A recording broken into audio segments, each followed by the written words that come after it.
My name is Jennifer Cheskevich. I am speaking for myself and as a member of Texans for Vaccine Choice. I am speaking against House Bill 2249. Honored members of the committee, thank you for the opportunity to speak today. I am a wife, mother, and general counsel of a publicly traded company. House Bill 2249 would add a new subsection to the Education Code that would require schools to provide additional information to parents or guardians about the vaccination status of other students upon request. The 5 categories of information required to be provided are vague and repetitive and could lead to double counting and a skewed analysis.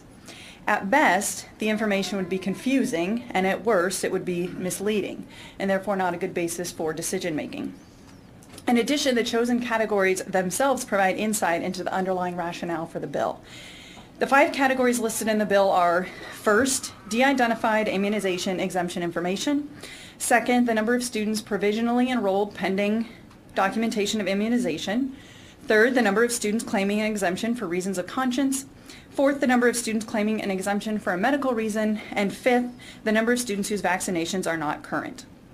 Although the first category, de-identified immunization exemption information, is nowhere defined in the bill, a plain reading would suggest that categories 3 and 4, the numbers of students claiming exemption for reasons of conscience or medical reasons, would both be subsets of that first category and would probably be double counted.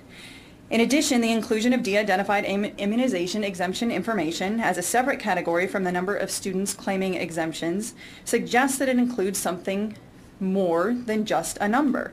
But what else can it include and still be de-identified? Furthermore, a plain reading also suggests that the categories of students claiming exemptions for reasons of conscience or medical reasons would also be subsets of category 5, which is the number of students with non-current vaccinations, because students claiming an exemption are highly unlikely to also have paperwork on file showing them to be fully current on all vaccinations. Maybe they'll be triple counted. And at what point in time is category 5 measured anyway? That seems like a pretty fast moving target.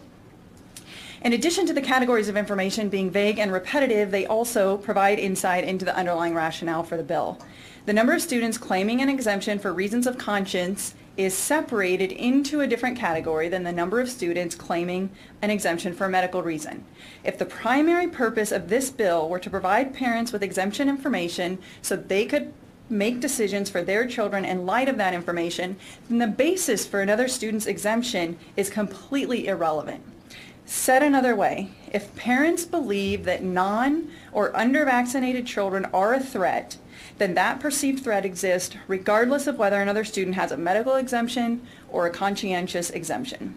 By separating the exemptions into 2 categories, the bill suggests... Chair recognizes Chairman Coleman.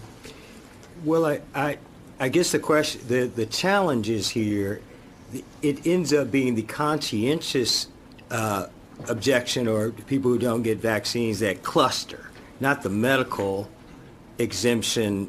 The kids, they don't cluster the same way. So it is important that we know exactly what's going on, because you're not going to find one school, let's say, or 5 schools with a whole bunch of kids with medical exemptions, but you may find 5 schools with a lot of kids with a conscientious objection, creating a cluster of children that aren't vaccinated. Wouldn't you agree with that?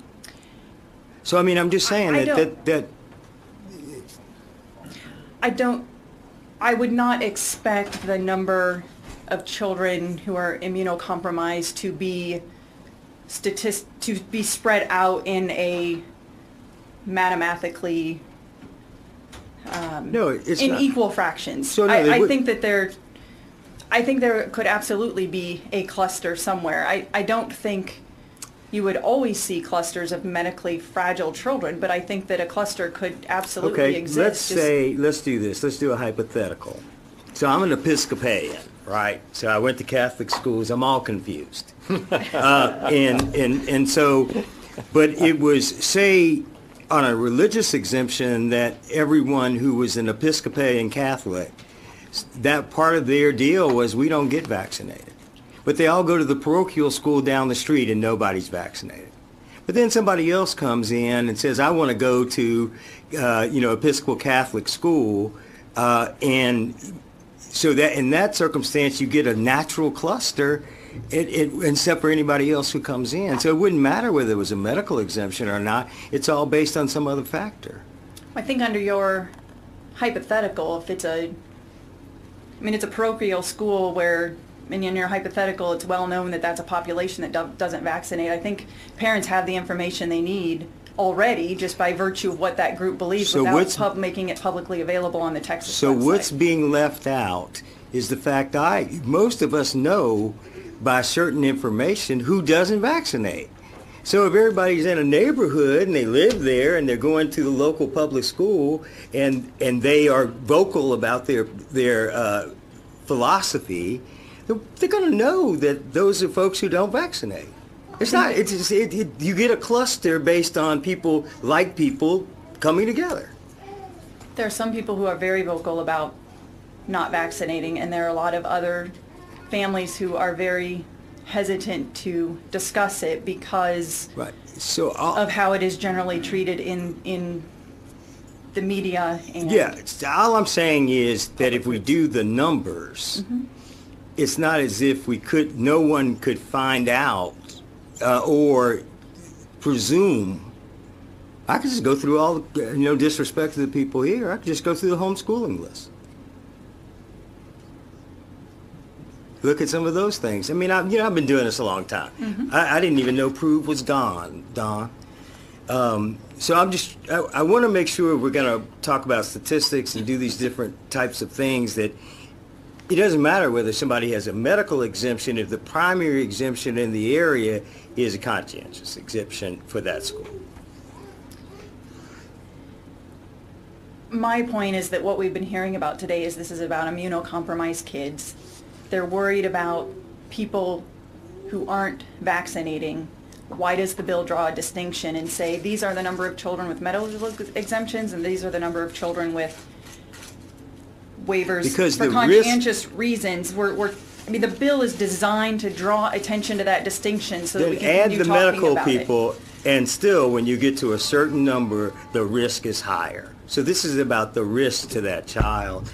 It doesn't matter, but we've seen that the clusters are higher in places with conscientious or religious exemption than they are with medical exemption. So I'm only trying to say, yeah, we could throw that data in too, but it's still going to show a cluster that's not based on medical exemption.